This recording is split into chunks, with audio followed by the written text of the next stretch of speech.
O heto mga kapuso, para sa mga nag-iisip na mga kakaibang paraan para ipagdiwang ang kaarawan ng kanilang mga chikiting. Isang mag-asawa ang naisip na ipagdiwang ang unang kaarawan ng kanilang baby sa tuktok ng bundok. At syempre kasama ang celebrant sa pag-akyat sa bundok. Makibalita tayo kay Charis Victorio ng GMA Dagupan.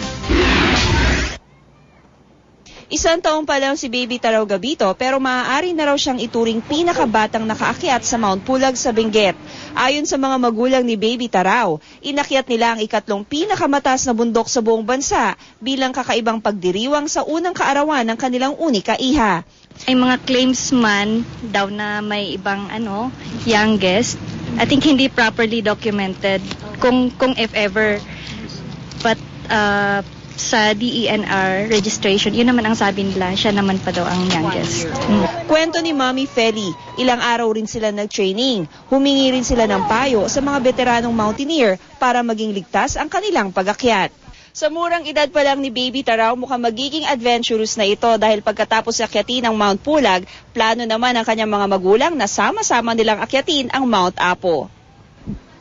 Malaki ang paniniwala ni Daddy James na posibleng maging mountaineer ang kanilang anak balang araw. Charis Victorio, Nagbabalita, Pilipinas.